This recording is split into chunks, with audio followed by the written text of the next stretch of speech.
Dit is dan nou lesing 37 op die 9de Mei. Eindtyd Diere van Openbaring nog steeds, Dirk van Vieren. En hierdie lesing nou weer vir my so mooi lesing, dis twee ervarings, ervaring en 'n droom wat ons gaan behandel, van twee verskillende mense. Die eerste een is Christine Badenhorst in 2008, en dan Gert Du Plessis van Eindtyd Diere 21 Maart 2012. Nou ek ken laasgenoemde man nie, maar ek ken die water wat hy gebring het. Dit is van die hemele. Mens hoef nie te weet of dit nou stratuswolke of cumuluswolke is wat die reën gebring het nie. Jy staan in die reën en jy sê, dis reën. Jy herken dit, jy voel dit. En dit is presies die geval hier. Wanneer jy in Yeshua se liefde is, herken jy al sy woord wat in die liefde is. Al is dit nie in die Bybel nie. Ons het eergister gepraat oor mense wat niks glo wat nie in die Bybel is nie. En die vraag of die antwoord is nou, kom glo jy jou dominee? Want hy praat basies 3 of 4 verse uit die Bybel uit, die res is sy nonsens wat hy daar aandik en verhaaltjies vertel.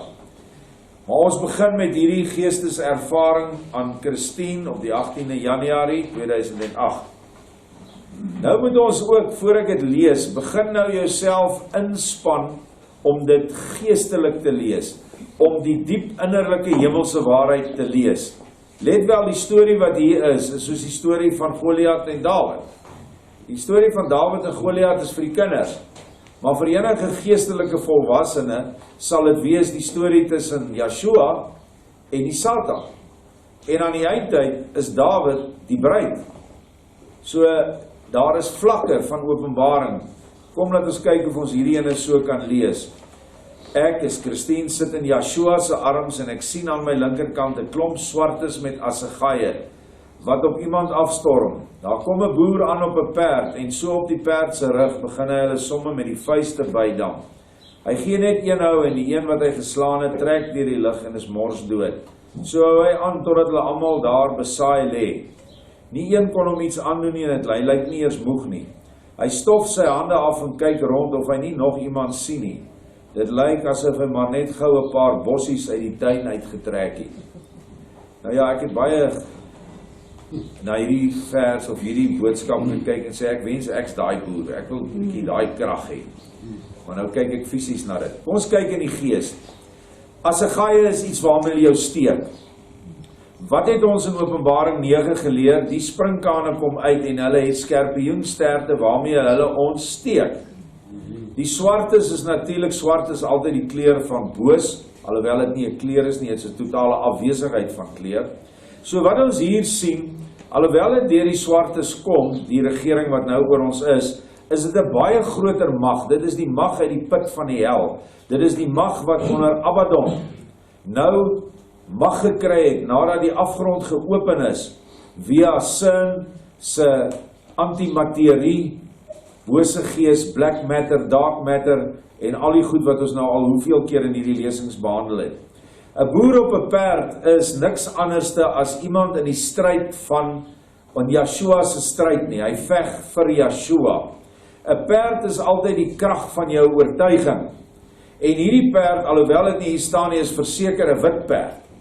Want die krag van jou oortuigings in Openbaring 6 is dit die eerste perd wat uitgaan. Aan daardie ruiter, die wit perd se ruiter, is 'n boog gegee om te oorwin en 'n kroon. En jy kan sien, hierdie ou het innerlike krag, wat nou in die verhaal deur sy vuiste voorgestel word. Maar dit is innerlike krag. Hoe veg die boer in die gees, of die man op die wit perd? Yeshua sê, daar kom 'n swaard uit die mond uit. En dit is met die woord. En omdat Yeshua die woord is hierdie boer dan 'n voorstelling van 'n klein woord, 'n ondergeskikte woord, 'n bruidswoord.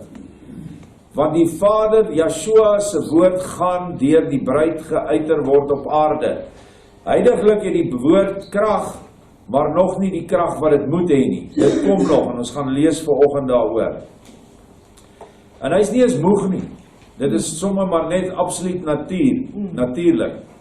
Vader wys my toe ook 'n klomp tente en vrouens wat daar sit en oor hom gesels. Die kinders hardloop daar buite rond en speel en daar is niks gevaar nie. Daar trek rook van braaivleisvuurtjies op, en het lyk of die vrouens maar net gaan uitkamp het. Daar is geen gevaar nie. Vader sê dat hy die vrouens en kinders gaan beskerm en bewaar. Ek sien ook 'n hospitaaltent, en daar is vrouens wat gewondes in die land gaan haal, en na die tent bring. Vader sê vir my dat van ons vrouens wat al een met hom is, gewondes sal gaan haal. Dit is mense wat nie heeltemal in Vader geglo het nie, maar net 'n bietjie geloof gehad het, en nie saam met die vyand wou gaan nie. Hier sien julle nou al klaar 'n geestelike verklaring van iets wat ons nou fisies sien. Die wat onwrikbaar in hom geglo het, sal vir hom veg en nie gewond word nie. Die gewondes sal in hulle huise aangeval word, maar sal nie doodgaan nie. En die vrouens wat een met Vader is, sal hulle gaan haal en bring na die hospitaaltent. Nou ja, die tente, weet ons daarom nou wat dit is. Dit is afgeseelde, afgesonderde huise. Huisgesinne binne in erwe of plase of 'n Wendy wat se 4 hoeke verseël is, noord, oos, suid en wes, met 4 engele op die hoeke, Uriel, Michael, Faniel en Raphael. Dit is die tente wat hy hier sien, so verseeldes. En daar is geen gevaar binne in daardie tente nie. En ek is so dankbaar vanmôre van my broers wat nou kos begin uitdeel, en hulle mense aan wie hulle uitdeel weet niks van hierdie ding van verseël jou gebied nie. En hulle neem dit gretiglik op om dit te doen, want almal weet dat die gevaar kom. En dit is eintlik vir ons mense wat 'n bietjie lou is, wat nog op die draad sit, baie goed dat hierdie swart regering nou sulke planne maak om kos te konfiskeer en al die dinge wat hulle nou aanvang. Al wat dit maak is dat die mense net nou naar stigteliker gryp na Yeshua. En as jy daai leer bring, dan vat hulle dit dadelik. Want die kerke is toe. Gelukkig kan hulle nie elke Sondag meer belieg word nie. So die leuns begin nou soort van half vervaag hier agter. Waar is die dominee? Bring hy kos vir die mense? Nee. Hy vra, is dit my kerk se mense? En ek weet ons mense wat bedank wil word, of bedank word deur die mense sê almal. Bedank Yeshua, bedank die Vader. Ons werk net vir hom.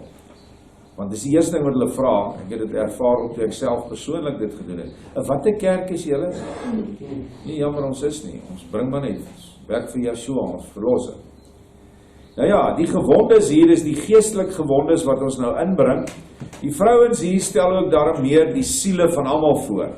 Mans en vrouens, want die vroulik is mos nefes, die siel. En hierdie gewondes is wat gekwes is deur leuns, deur valsheid, bedrog. En hulle word dan genees in ons tent. So wanneer jy mense die evangelie bring, dan trek jy hom onder jou tent in. En jy beskerm hom deur vir hom te bid.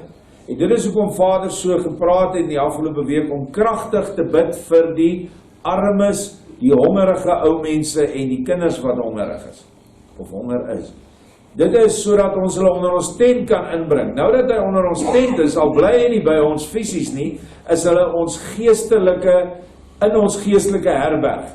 'n Herberg is 'n gastehuis. Die oomblik wanneer jy vir mense bid en vra dat Vader hulle versorg, dan bring jy hulle in jou geestelike gastehuise. Nou as jy hulle ingebring het, sal Vader dan nou nie vir hulle sorg nie. Nee, hy sal, verseker, gaan hy hulle help, op bonatuurlike wyse. Dis die eerste vlaag gewondes wat nou inkom. Maar wanneer die fisiese oorlog plaasvind en dit kom, sal ons ook gewondes genees. En iewers het hy gesê, die vrouens maak 'n kring om die bed en begin sing lofliedere, en daai persoon staan op van die bed. Dit is die krag wat gaan kom. Dit is nog nie nou het nie, maar ons gaan dit kry. So, die ander belofte hier, die wat onwrikbaar glo, alreeds nou in hierdie tyd sterk geword het, jy gaan niks oorkom. Kommer jou nou asseblief oor niks verder. Ek sien so baie bekommerde mense nog op die groepe. Die hospitaaltent, waar dink julle is dit? Gilgal in jou hart. Maar die groot hospitaaltent is die wiel wat hy opgerig het, net soos in Josua se tyd. by die Jordaan, dis die skeiding tussen siel en gees, waar jy moet oorgaan, waar jy in die allerheiligste van jouself inkom, waar die Pasga lam, Yeshua se bloed aan die deurposte van jou hart moet wees, en jou hart moet besny wees, dit moet 'n vleeslike hart wees, alles die geestelike dieper dinge as wat Joshua gehad het, en dan, deur 7 maal te loop, om Jericho. Jericho is die bose, so sal jou frekwensies dan, permanent, terwyl jy in die liefde bly, sal dan van so aard wees, dat die aanslag van 5G, sin, en die nanotechnologie inspuitings jou niks sal maak nie. Wanneer jy vibreer, teen 144L, die mate van 'n Adamiet en 'n engel, dit beteken wanneer jy al in die geestelike krag begin uitstuur. Nou sê Yeshua die volgende oor die boodskap. My seun sal vir my veg, en hulle sal die hordes barbare aanvat, en nie een van my seuns sal in hulle hande val nie. Terwyl daar 'n horde op een man sal afstorm, sal hy hulle almal oorwin deur my krag wat hom in staat stel om die sterkste vyand onder te kry. Daarom sê ek aan julle dat die eenheid met my wat julle moet nastreef, sodat julle met my krag kan gaan veg en almal kan sien wat my krag kan doen. Moenie dink dat jy met jou eie krag sal kan oorwin nie, omdat die oormag te groot is en 'n eie ego niks werd is nie. Gee julle harte aan my, en ek sal julle vuiste vol krag maak. Dit sê die ewige, magtige, maar ook die liefdevolle koning aan sy kinders wat hom liefhet. In hierdie tyd is ons aanslag nie deur vlees en bloed nie, maar deur die bose geeste in die lig. So die krag wat die man met sy vuiste nou toon, is eintlik sy krag in die geestesfeer, waar hy die geestesleermag van Satan kan slaan en verslaan. Waarmee veg hy? Ek sien ek 'n R1 of 'n R5 hier, nee.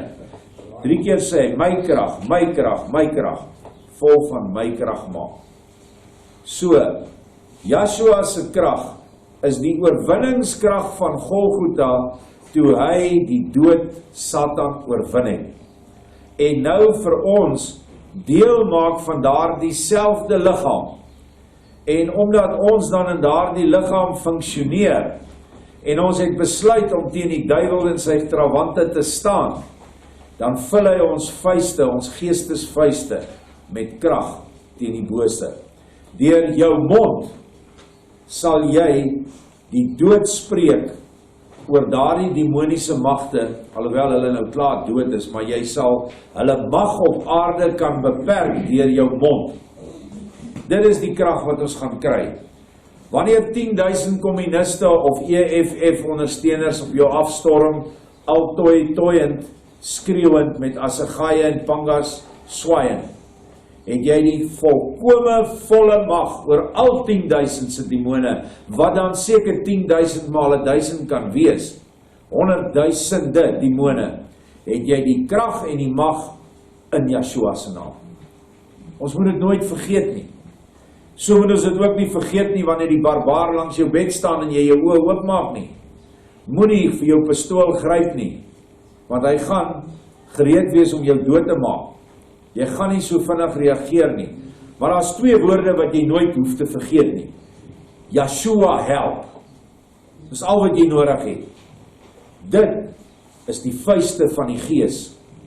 Dat jy jou onmiddellik in jou diepste wanhoop beroep op Yeshua. Dink aan 'n kind wat in 'n soortgelyke situasie en hy skree, "Papa, help." Watter pa gaan omdraai en weghardloop vir die kaffer met die panga? Niemand. Jy gaan op hom afstorm dat hy jou eerder doodslaan. Maar jou kind gaan jy red. Wie's ons? Wurmpie Jakob sê, ons sal deur Vader gered word wanneer ons daardie woorde uitspreek. Maar daar gaan 'n tyd kom, op die oomblik is dit nog nie tyd nie, want hierdie hordes gaan aan mekaar spring. ook deur sy krag van sy engele. En dan moet ons nie enigstens betrokke raak nie. Moenie die magte van die bose nou verminder, want jy kan, as dit gevra word en Joshua besluit dit is so, maar moet dit nie nou doen nie, dit het nou baie duidelik in die afgelope maande na my toe gekom, dat ons weer voor 'n dal van Jehosafat staan. En Nieu-Zeelandse prediker het in die 76 al gesien dat ons weer in die dal van Jehosafat ingaan.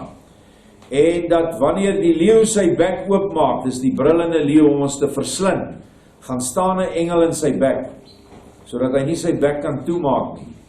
En die hordes barbare wat op die witman afgestorm het, vlieg in mekaar in soos in die dal van Jehosafat, en daar staan in die Bybel, en so het hulle mekaar in die verderf ingehelp. Waarom sal ons keer? Al wat ek en jy moet doen, ons moet op die kantlyn sit. Moenie so betrokke raak oor al hierdie goed wat geplaas word nie. Ek is al so siek van Bill Gates en Ramaphosa en ek weet nie wie nog, watter Satan wat nou al die dreigemente maak. En weet jy wat, eintlik wat ons doen, goed, ons wil ons mense inlig, dis ook deel van ons werk. Maar wat ons maak hulle net eintlik meer bevrees. Ons moet meer goeie nuus vir hulle gee oor Joshua, wat wanneer jy by hom is daardie goed van geen betekenis nie.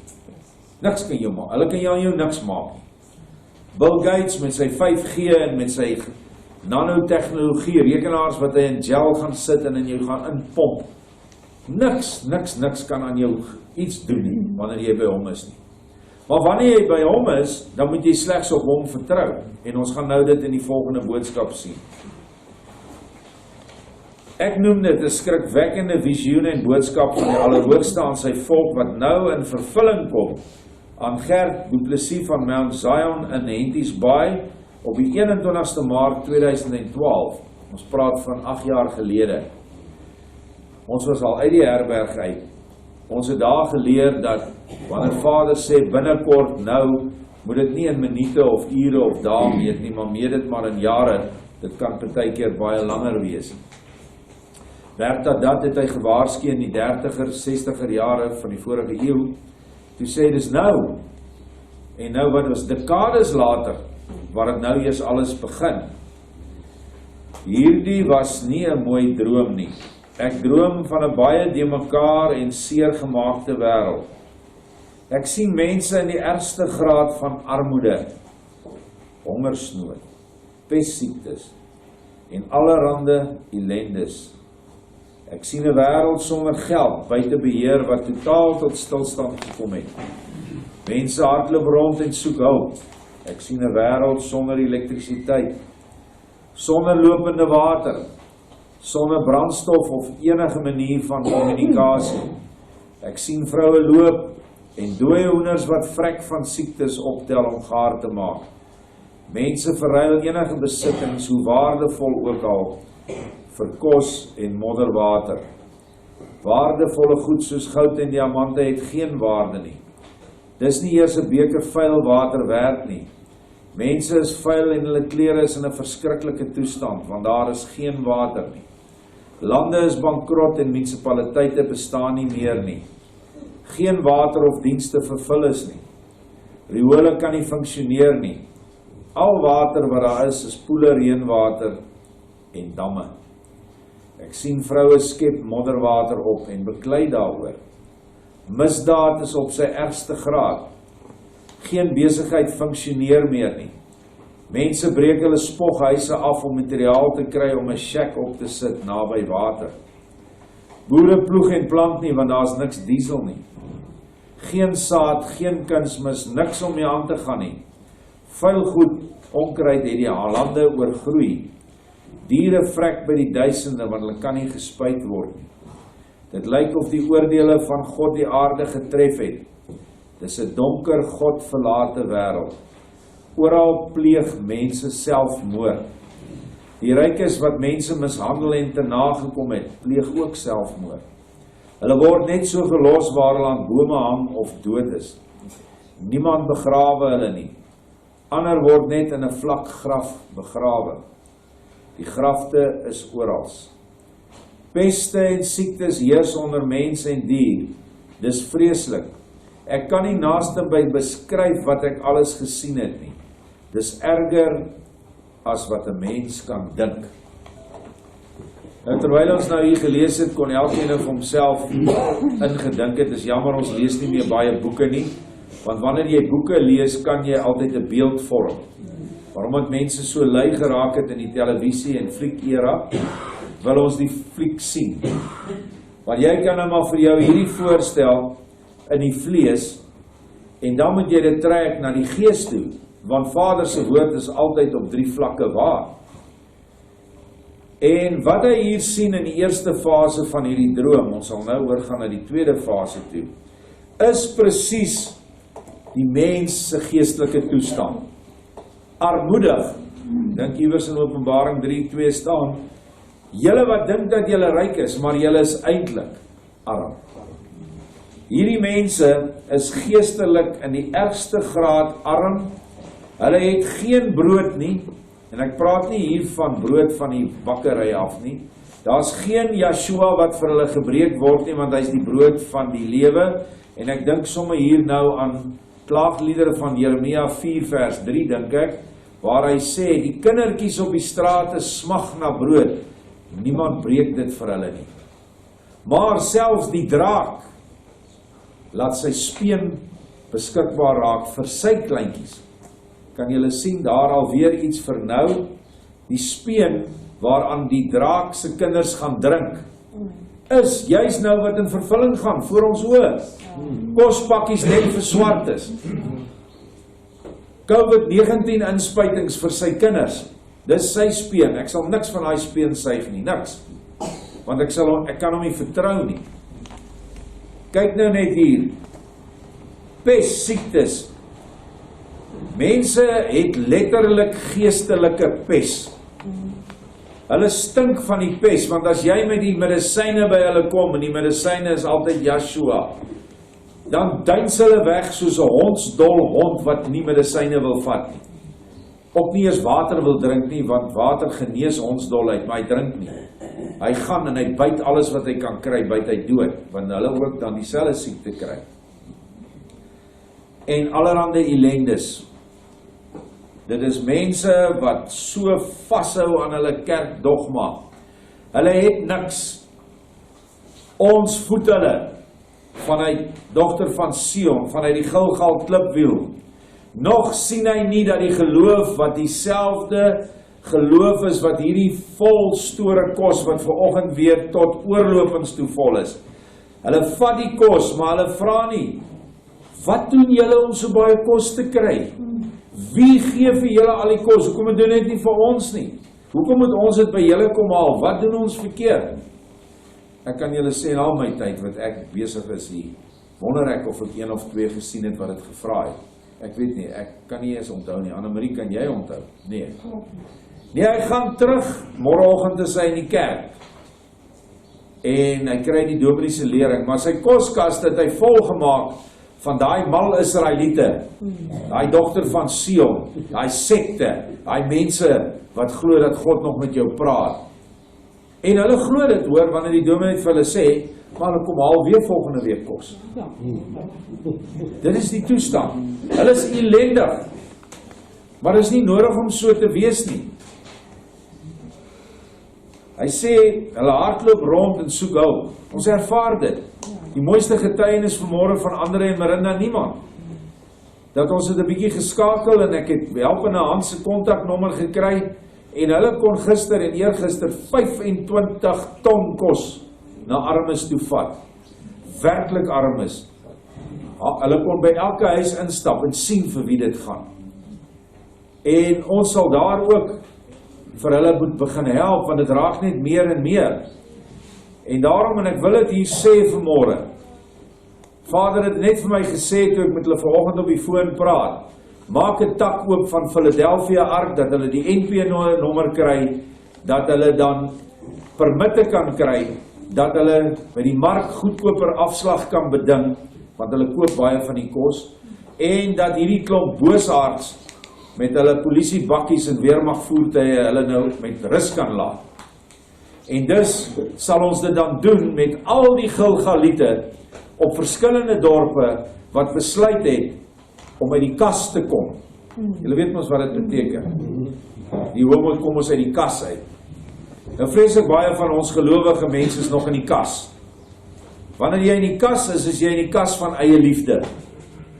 Maar wanneer jy begin om jou eie belange een kant toe te sit en sê, dit tel nou niks meer nie. En daarmee het vanmorgen my 'n droom gegee. Sy sê, ek sien ek is op 'n plek, maar ek moet trek en ek het net 'n klein koffertjie. Julle ken 'n koffer, nee? Ons ken dit mos van skool af. En ek en al my kinders se goedjies is daar binne. Nou dis net so 'n groot dingetjie, so dik. Toe sê ek vir die Vader sê vir my, dit is nou al belange wat hy van jou toelaat by jou. Die res in die droom gaan dan verder wat sy dan nou werkend raak. Die res is jou naaste. En dit is wat baie mense sal nou sal moet begin besluit. Want ek het nog boodskap, ek het dit ook geplaas, dat as jy nou by sekere myne is en dit gaan blits vinnig by almal wees en jy vanoggend koors, vat hulle jou na 'n plek toe, hulle moet 'n plek hê waar hulle as 'n soort van 'n vergaderplek hê vir siek mense. Dan van daar af vat hulle jou na 'n spesifieke kamp toe waar hulle dan met jou gaan werk. Hulle ontvoer jou wettiglik, want die wet sê so. En daar gaan hulle jou die keuse gee en hulle gaan vir jou inspuit. En ek sê nou vir jou, al het jy nie COVID-19 gehad nie, gaan jy het verseker hê na die inspuiting. Ons weet dit mos nou. Ja. En dan kan geen van jou familie jou daar besoek nie, en nou gaan jy nog sieker raak. Want wat soek hulle? Hulle soek meer en meer dooies wat op die doodsertifikaat COVID-19 staan. Hoekom? Want hulle wil almal verpligtend inent. Wat van jou kind gaan nou na die staatskool toe? Jy is 6-7 ure nie eens naby hom nie. Jou kind ontwikkel 'n koors. As hy iets verkeerd eet, hy eet daar by die skool kos wat af is. Onmiddellik as jy voedselvergiftiging het, kry jy koors. Nou toets hulle jou kind se koors. Jou kind word gevat na 'n plek toe en van daar af na 'n kamp toe en van daar af moet hy bly totdat hy kampsdag regkom. En die wet sê dat niemand daai kind mag besoek binne in daai kamp nie. Gesonde een mag jy daarin nie. So jy gaan nie jou kind sien nie. Dit is alreeds so dat kinders alleen sterf in hospitale van hierdie kantige COVID-19. Ons moet kyk wat lê vir ons voor en ons moet 'n besluit maak. Maak 'n besluit oor jou kosbaarste besittings, jou kinders. Kom ek maak dit vir jou makliker. Ek is nie 'n profeet nie, maar ek hoef nie een te wees om te sien waarheen hierdie dinge gaan wat nou hier is nie. Nooit weer sal daar 'n skool wees waar kinders ongestoord kan speel sonder maskers soos wat dit in die verlede was nie. Nooit weer sal ons kan rondbeweeg sonder maskers, sonder afstande van mekaar, totdat hulle almal ingespuit het nie. Jou kind sal nie universiteit toe kan gaan sonder dit nie, sonder die merk nie. Sal nie 'n job kry daar buite sonder 'n merk nie. Want ons sien dit nou al, begin dit ingestel word. Nie net die myne gaan dit doen nie, al die instansies gaan dit doen. So waarom nog worry oor jou kind se akademiese toestand van nou af vorentoe? Daar is net een ding waaroor jy jou moet bekommer, en dis jou kind se geestelike toestand. En dit is jy en ma en pa is absoluut in staat om hulle al daai goed te leer. Basiese wiskunde, basiese taal, dit is goed, ons moet dit leer. Maar om nou te gaan probeer kind spesialiseer in een of ander rigting, en ek praat spesifiek met hierdie sportmal mense, daar is nie meer 'n Olimpiese spele, kan 'n mens sê, daar gaan nie gou weer 'n Olimpiese spele wees nie, so jy hoef nie te streef dat jou kind 'n medalje moet kry nie, of in die springbokspan moet kom nie. Dis wêreldse gemors wat hierdie swart regering nou van ons af weggevat het. Halleluja. Dankie Yeshua. Maar mense moet nou hulle prioriteite begin regkry, want wanneer hulle jou kind gegryp het, en die kind word nou positief gediagnoseer, raai waar is hulle binne 'n paar uur? By die huis. Want die ouers het dit mos nou ook. En dan vat hulle jou. Nou eers begin ek verstaan waarvoor hierdie FEMA-kampe is. Ja. Ek het gedink, yes, ja, okay, die ding gaan nooit gebeur nie. Maar nou begin ek, die hele wêreld het nou wetgewing, soos wat ons het, hulle kry dit maar van hulle meesters, en hulle het nou al hierdie magte verkry. Jy is nie meer vry nie, al het jy nog nie die inspuiting nie. Die enigste plekkie waar jy vryheid gaan hê, is binne 'n verseelde erf, huis of plaas, waar Yeshua heers. Eintlik laat ek dit so stel, plaas, huis of Wendy wat Yeshua sin is. Hier op die plaas hoef julle nie bekommer nie, al se syne. Ek het niks. Ek bestuur net, maar ek het niks. So hier is jy in sy hande. Maar jy meneer met jou 20, 30 en 10.000 hektaar plase, as jy nog nie verseël het nie, beter jy dit vinnig doen. Hoekom? Want ons almal het mekaar nodig en ons het jou beeste nodig, ons het jou wild nodig en so het jy ander dinge van ons nodig. Kos gaan die enigste ruilmiddel wees wat iets werd is. Geld gaan niks beteken nie. Oom Siener het dit ook gesê. 'n Kruiwa vol R200 note gaan nie eens vir jou brood koop nie. Ons is nou hier. Kos en modderwater. Eers kom ons gaan na die kommunikasie. Daar gaan nie kommunikasie wees nie, want hoekom nie? Want boy gaan Eskom laat staan. Gaan hom breek. Hoor nou wat ek vir julle sê, ek is nie 'n profeet nie, maar kom ons kan dit maar 'n klip uitkap. Hulle gaan hom tot niet laat gaan.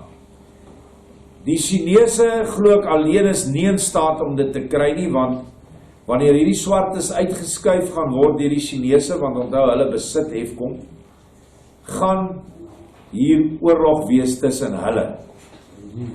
Hulle gaan alles saboteer wat hulle vuilpote kan opkry. So kommunikasie, as ons nie van hamradio's gebruik gaan maak nie, wat is hamradio's in Afrikaans? Amateur kortgolf radio's nie, gaan daar niks wees nie, maar daar's iets anders wat hy vir ons gebeur het. So, kos en modderwater, dit is wat hulle gaan kry. Dooie hoenders, geestelik gaan hulle ook dooie hoenders kry. Geestelik is ons by die arend en ons sweef hoog bo die gees. Maar 'n dooie hoender is 'n nuttelose gees waarin hulle vasgevang gaan wees. In daardie geval is die swartes beter af as hulle. Want die swartes is by die voorvader gees wat 'n entiteit is met sekere bose krag as hy op hulle teer. Maar hierdie dooie hoendergees, hy het niks krag. So 'n Christen wat lou of koud is, was eintlik self 'n hoender. Hy het hier gepik in die grond. Hy het nooit gesweef soos 'n arend nie. Nou eet hy die vrug van sy dooie hoenderlewens bestaan in die gees. Maar fisies, ja, is hartseer, maar in die konsentrasiekamp het hulle vragte en vragte dooie bokke en dooie skape wat al gevrot het vir dae afgelaai en die vrouens en die kinders moes dit eet, anders was daar niks. En dit gaan weer so word.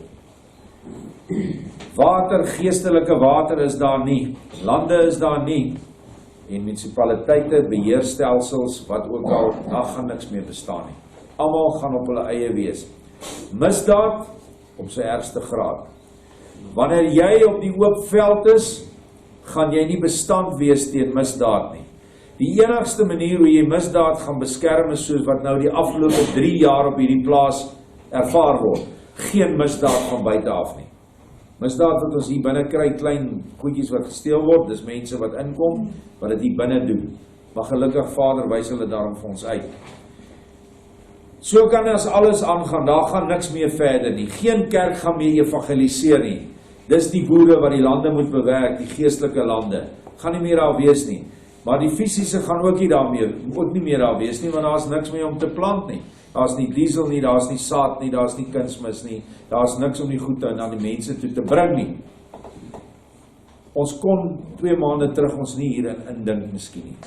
Maar nou hier waar ons nou sit, kan ons. Ek sê vir julle, hierdie dinge vererger uur by uur. As 'n paar uur van die dag verby is, dan sien ek nuwe goed wat inkom. Wat is besig om te gebeur? Goed, ons gaan aan. Ons sluit af, dan raai erge stukkie, dis erger as mens kan dink. So dink aan alles, dan weet jy dis nog erger, want hierdie woorde is deur Vader aan hom gegee. Deur die visioen, maar in hierdie donker en verskriklike wêreld, sien ek oral oor die aarde liggies brand. Ek sien dit eers van ver af, en dan al hoe nader. Ek sien dat dit mense is wat so skyn, dis asof hulle self lig is. Klink dit bekend? Ja, ons het gister weer daaroor gelees. Oral waar hulle gaan is lig en gebeur daar dinge. Mense word gehelp, hulle het brood in hulle hande en hulle gee die hongeriges van die brood. Die brood is deel van hulle hande en raak nooit op nie. Nou iemand wat nie die geesteswerking verstaan nie, sal dink hierdie ou het ook weer 'n goeie paar zolle getrek voor hy hierdie droom gekry het. Maar dit is nie so nie. Wanneer jy jou geestes-eteriese liggaam kry, wat Yeshua gekry het, wat hy self vir hom verwek het in die graf, daardie liggaam is nie meer gebonde aan materie nie. Wanneer jy van brood praat, in die gees praat jy van iets wat baie meer verhewe is. Dit word uit geestessubstansie vanuit die eter gemaak. Nou die hele eter tussen hier en die son bestaan uit infusieddiertjies, so wat hy dit noem. Baie ongelooflike klein goed. Ek dink ons kom met mikroorganismes redelik naby daaraan. Die hele heelal bestaan uit infusieddiertjies of mikroorganismes. Jy ook, ek, alles, die mure, oral sê jy die goed kry. Japanees het die goed vir ons kon dit ontdek en dit toe kon teel in 'n medium in water met molasses. En ons hier op die plaas gebruik het al seker 6-7 jaar, waar ons dit oral op spuit op jou plante ensovoorts. Nou, wanneer daai mikro-bestanddeel van brood en van vleis en van alles in die eter is en jy het die wedergeboorte ervaar, dan word die hele eter deel van jou self, want jy moes nou geesteswese. Geesteswese is almal een in Yeshua. Dan sê jy vir jouself, hier staan 50 mense wat ek stop, hulle het nog vir dae nie kos gehad nie. Hier is brood, hier is meel, hier is vleis, hier is groente. Jy haal dit net uit. Waar kry jy dit? Uit jouself uit. Gaan jy dit so sigbaar vir hulle doen? Nee. Jy gaan dit doen agter in jou bakkie en dan gaan jy dit vir hulle gee. Maar ons sal nie brandstof, landerye en al daai goed nodig hê nie. So dit is nie 'n fairy tale nie. Hierdie gebeur vir ons nou bonatuurlik. Maar vir die geestesmens wat Gilgal se lig in hom het, is dit absoluut doodnatuurlik. Dis doodnatuurlik dat Yeshua 2 visse en 5 brode gehad het en 3000, 5000 mense gevoed het. Vir ons nou is dit doodnatuurlik. 20 jaar gelede sou dit nog vir my bonatuurlik gewees het. Al wat hy gedoen het, hy daai infusieddiertjies beveel, in Engels, command, word 'n brood, word sak wortels. Dan moet dit so word, want die materie is die gevalle deel van Lucifer. Hy's onder die mag en die krag van Yeshua. Alhoewel hierdie tafel 'n tafel bly, is omdat Yeshua se wil die molekules nog aan mekaar hou. Maar dis nie eintlik 'n vaste ding nie, ons weet dit. Atome, protone, elektrone, dis losgoed. Maar deur sy wil word dit in hout gehou. En die wil kan aan beide kante toe. Jy kan daai infusieddiertjies beveel word nou brood. En jy kan dit ook weer oplos.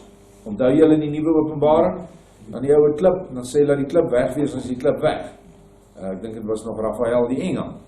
So skep en vernietig, wat nie eintlik vernietig is nie, jy stuur dit net weer in 'n ander vlak in 'n ander vorm. Dit is wat ons gaan kry. Dit is wat beteken die brood is deel van hulle hande en raak nooit op. Ek sien dat die omstandighede wat oor die hele aarde heers, hulle glad nie affekteer. Hulle het 'n doel en 'n taak om te verrig. Hulle werk nie meer nie, maar help net mense. Hulle het kos, water, kan met mekaar kommunikeer in die gees. Ons het nie kortgolfradio's, internet, WhatsApp, Facebook nodig nie. Hulle voertuie loop sonder brandstof en hulle koskaste bly vol. Hulle is gelukkig en vrolik. Dis asof hulle in beheer is. Hulle heers in oorwinning. Is dit nie lekker om te dink ons kan deel wees van dit? Ons is reeds deel daarvan. Ons is net nog nie op daai punt van ek kan nog nie brood so uitgee nie, want ek is nog nie reg nie. So hierdie groep mense sien hy oor die hele aarde. Wat het Joshua vir ons gesê in die Gilgal? Daar's een Gilgal wiel wat opgerig word. Een ligsirkel van weleer wat al hoe groter gaan word. En omdat jy dan nou die bonatuurlike toestand bereik het, nou vir ons mens nog bonatuurlik, kan jy orals gelyk wees. Dis tog totaal en al onmoontlik om Joshua, die bruidegom, 'n alomteenwoordige wese, te dink dat hy 'n nie alomteenwoordige bruid gaan hê nie. Miskien gaan jy in die begin net op 3 plekke kan wees gelyk. En soos wat Vader jou of Joshua in jou groter word, want dit is die geboorte van die kind, gaan jy later aan hom op 100 of 100.000 plekke gelyk kan wees. Soos waar hy orals ewig in die hele heelal gelyk kan wees, deur sy gees. So dit is die dinge wat dan hy gesê het, julle sal baie van my kinders gaan haal. Maak nie saak of hulle in IJsland is, of op Antarktika nie, maar jy sal daar uitkom, deur 'n oomblik se gedagte. Daar sal jy hulle dan met die kos voed, en die liggies vir hulle laat skyn, sodat hulle dan die woord hoor, en hulle gaan die geestelike kos kry, en dan gaan dinge so sterk en erg vir hulle wees, hulle gaan almal wegkruip in kommunes en groepe oor die aarde, soos wat hierdie woord sê. Hulle gaan in hagelike toestande wees, en dan gaan jy vir hulle sê, sien julle hierdie kos wat ek nou vir julle bring? Kom Suid-Afrika toe, want dit is waar die wedergeboorte en die bruid se sentrale punt gaan wees. Kom uit die mag van die antichrist uit. En dan gaan hulle sê, asseblief, ons gaan saam. Dan gaan hy 'n klein koffertjie kry, soos daai vrou in die droom. En dan gaan hy by jou kom staan, en jy gaan hande vat met hom en sy gesin. En jy gaan net sê, Joshua, Pretoria. En dan sal hulle almal saam met jou daar. Dink julle, vertel nou 'n fairy tale. Ek het vir die kleuters gaan vertel. Nee. Onthou, Satan kan dit reeds doen. Hy doen dit met transmigrasie, teleportasie en astral traveling. So, is nie vreemde begrip in die praat met enige okkultis en mense wat hierdie goed bedryf, dit werk. Maar dit is nie Vader nie, want dit is verkeerd. Want dit kom nie uit hom uit nie. Baie van hulle ervaar geweldige pyn wanneer hulle dit doen. So, hierdie dinge lê vir ons voor. Dis wat hierdie man nie sien. Ek glo nie as hy weet dit al nie. Weet jy of dit nou weet nie, maar in 2012 het selfs ek nie al hierdie goed geweet nie. Dus het nog net vermoed. Maar kyk net hier daai woord, dis asof hulle in beheer is. Verseker is ons in beheer, want Joshua is in ons en hy is in beheer. As hy in beheer is en ons is goeie bruid vir hom, dan is ons ook in beheer. Onder hom, onder sy gesag, maar volkome in beheer. Baie mense kom na hulle toe, ander haat hulle en probeer om hulle te vervloek en van hulle te steel. O ja, gehaat sal ons wees, ons is reeds gehaat deur hierdie swart regering, deur al die wêreldmagte. Maar as daar 'n ding gesteel word, is daar net weer nog een. Die gesteelde ding verdwyn uit die mens se hand asof daar nooit so iets was nie. Toe skrik ek wakker en was baie ontstel. Ek vra toe vir Vader, wat is die? Die Gees sê toe vir my dat. Dis die val van die groot hoer. Vir baie lank waarsku ek die mensdom dat hulle in my wil moet inkom. Ek nooi mense vir baie jare om deel te word van my liggaam of my bruid, want ek het vir hulle 'n skepingsdoel wat hulle moet uitlewe. Die wêreld en sy sisteme kan vir hulle niks bied nie. Die mense het van die wêreldstelsels 'n afgod gemaak. Hulle aanbid dit en glo dis die waarheid. Dit hou hulle net weg om my in gees en waarheid te dien en te aanbid. Kyk nou, 8 jaar later het Vader toegelaat dat Satan self sy eie koninkryk vernietig. Hy het dit nie eens, Joshua het dit nie eens gedoen nie. Hulle het dit self gedoen. Hulle het self gesê, hierdie besighede mag nie meer nie, en daai ou mag nie dit nie, en daar mag nie meer dit nie. Hulle het self alles verwoes. Maar hulle het nooit mooi gedink hoe gaan dit weer regkom nie. Hulle dink hoe gaan dit regkom. Ek praat en ek soebat so lank en die mens wil nie luister nie. Nou moet ek vir hulle wys dat alles waarop hulle gebou het vals was. Dit kan hulle niks bied nie. Ek, Yeshua, is die weg, die waarheid en die lewe. In my, deur my en tot my is alle dinge. Mense glo my nie. Dis tyd dat ek bewys dat ek God is. Ons is nou midde in daai toestand.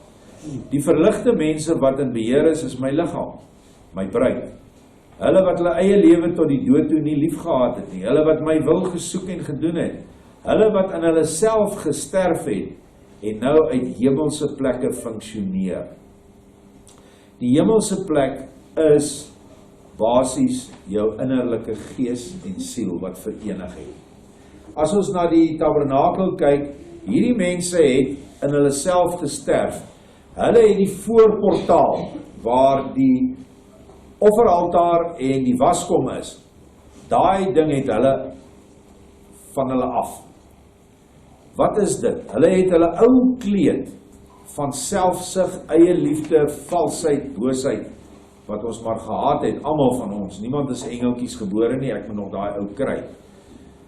Joshua beloof wel, daar gaan engeltjies gebore word, maar nie ons nie. Ons moes by die offeraltaar van Golgotha, moes ons ou kleed laat verbrand, want dis wat hulle gedoen het, hulle het gebrand. En dan stap ons deur die waskom, dan was ons deur Yeshua se bloed wat voorgestel word, deur die waskom van water. Dit is die doop. En eers wanneer jy daar deur is, het jy in jouself gesterf. Nadat jy in die heilige gekom het, jou kandelaar begin brand, jou 7 engelgeeste werk in jou, jy begin mense help, jy eet die toonbrode wat op die 12 tafels is, en jou reukaltaar se gebede begin nou krag kry. Wat het Joshua nou die dag vir ons gesê, deur die stel, gesê, julle gebede het nie krag nie. Die liggie skyn, maar daar is niks om julle nie. En nou toe ons dit begin doen, verlede week, waar was dit? In die week. Skielik ontplof daar iets, julle wil nie weet nie. Regtig hier by ons, ek kan nie glo wat aangaan nie. Mense van reg oor die wêreld. Jy weet daai boodskapie wat ek soms so op Facebook gesit het. Kyk, as ek so 60, 70 dele kry, shares nou as ons daai woord gebruik, dan is dit baie. Ons gaan nou al oor 5000. Ek ken nie eens met die mense nie. Maar wat ek baie kry is die mense sê, ons soek jou bankrekening. En ons het nou kos, sodat ons nou al die helfte van die kos wat ons uitgee, en ek spog nie daarmee nie, ek getuig nou daaroor. Koop ons. Ons koop nou by die mark kos aan. Deur mense wat vir ons 'n goeie transaksie kry, ons is nou nie van die wat die heel varstes altyd vat nie, maar jy kry 'n goeie afslag as 'n ding 'n dag gestaan het, keer nog niks. Maar dis wat ons nou mee besig is. Selfs instansies soos solidariteit, help in 'n hand, ander plekke, ander kerke waarmee ons radikaal sekerlik verskil.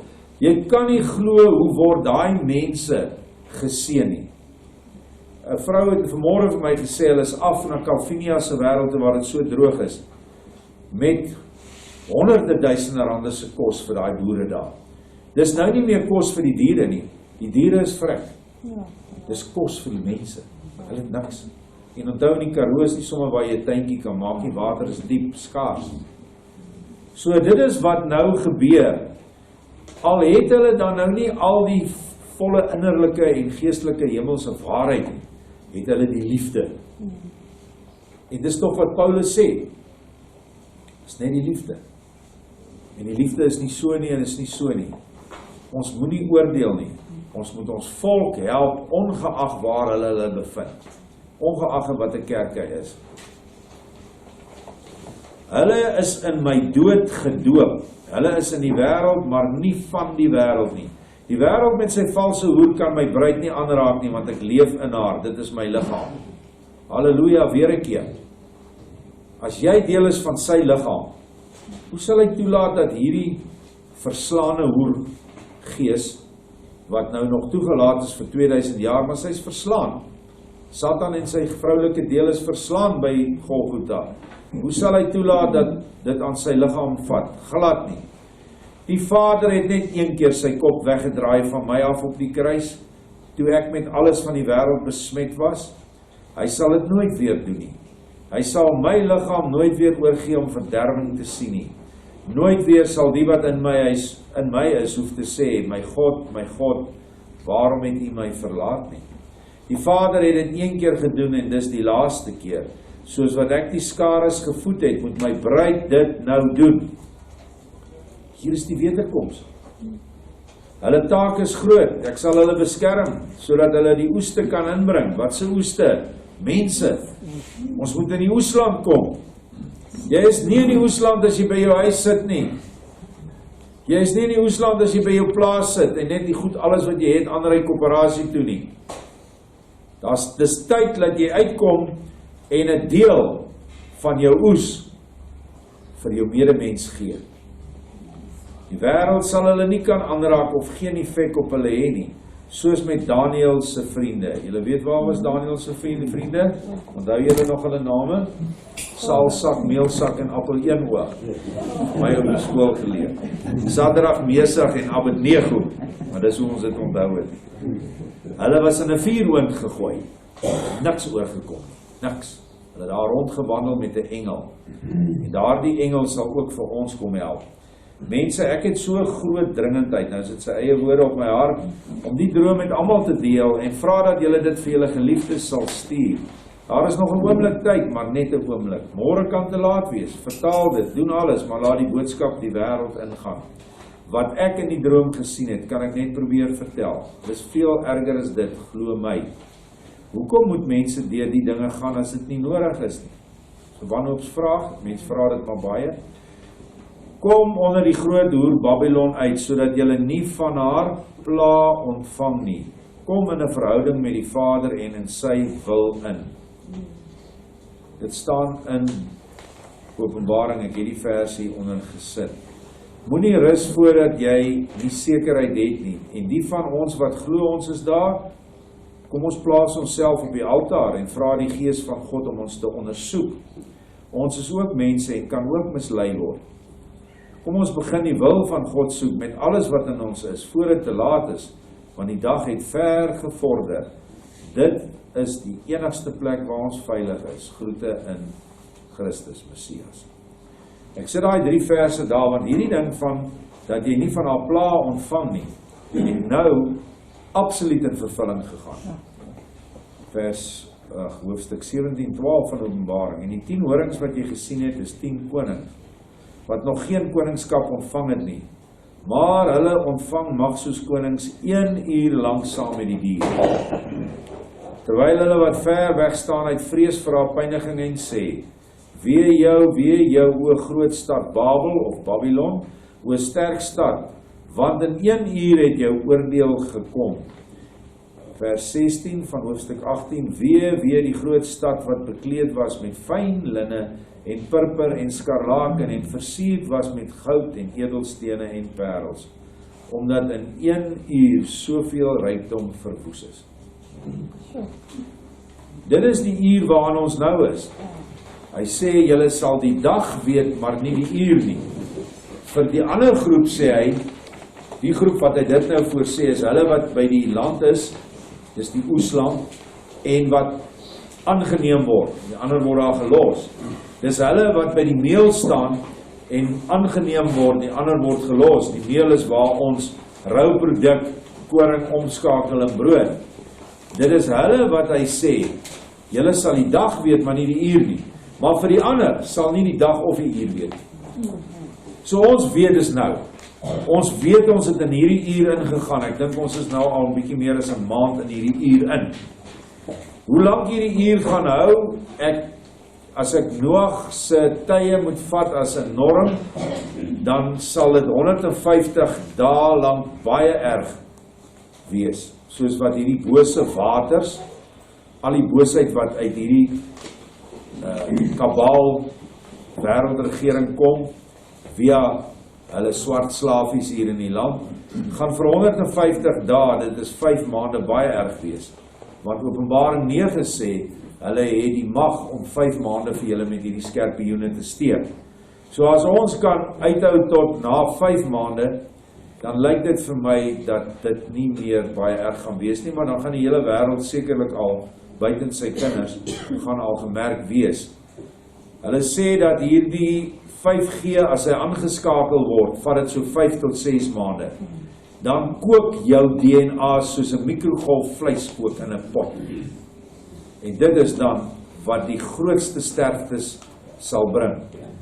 Let wel dat daardie man wat nou in beheer is van almal jou en my se lewens, wat nou niks teen hom het om hierdie inentings te gee nie, is op rekord waar hy gesê het die wêreld moet van 8 miljard mense verminder word na 500 miljoen. So daar moet 7,5 miljard mense sterf voor hy tevrede is. En is nie net hy nie, hy is Satan self. Hy is verseker die voorloper van die antichrist. Indien hy self een is, die een is. Nou ja, hierdie rykdom wat verwoes gaan word, is klaar besig om te gaan. Dat ons sien hoe val olie se prys, goud se prys gaan op, hemel hoog, maar hy gaan ook niks werd word nie. Papiergeld gaan niks word nie. Al die ou dobbelhuise, en ek praat nou van aandelebeurse, gaan val. Want dit is niks anders as dobbelhuise nie. Gebou op wind. Al hierdie ou klomp IT-mense, wat nog nooit 'n ordentlike steek werk in sy lewe gedoen het, soos 'n plaasboer of 'n konstruksieman, hulle gaan ook almal tot niet gaan. Jammer, want dit is so, want hulle het dan alles op wind gebou. So as daar nou nie meer kommunikasie is, daar is nie meer deals nie. Ek het weer so 'n lekker deal gekry. Want daar is nie meer niks meer deals om te doen nie, want niemand het gaan iets hê om te verkoop nie. Nog minder gaan 'n ander ou middel hê om dit te koop. Dan val hulle ook almal plat. Ons kan al reeds sien hoe net die myne al die vervaardigingsplekke geaffekteer het. Hoe landbouprodukte wat nou so afgeskaal word, ander instansies, vervoer, markte, winkeltjies, alles stort in duie.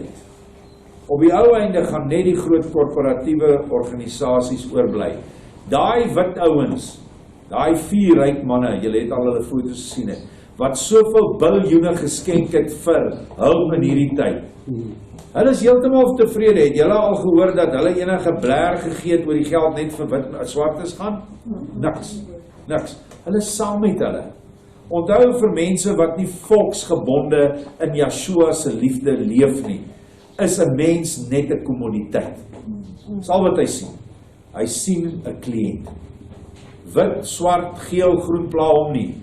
Hy kyk, hy doen sy marknavorsing. Al die geld is nou by die swartes. Nou gaan ons als fokus, al die advertensies, alles daar, al die swart skooltjies gaan gehelp word, al die beurse gaan vir hulle gegee word. Te hel met die wit mense. Waar 'n volksgerigte mens in Yeshua se orde het 'n volksgees in hom, wat hy nie kan verklaar nie, maar jy's daarmee gebore. Dit is die 2 saadlyne wat nou op die aarde teen mekaar te staan gaan kom. En ons moet sterk staan. Dis al wat ek sê. Sorg dat ons van hierdie laasgenoemde ouens is wat in oorwinning lewe.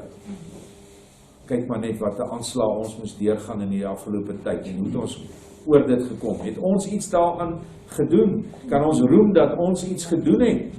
Niks. Hy het alles gedoen.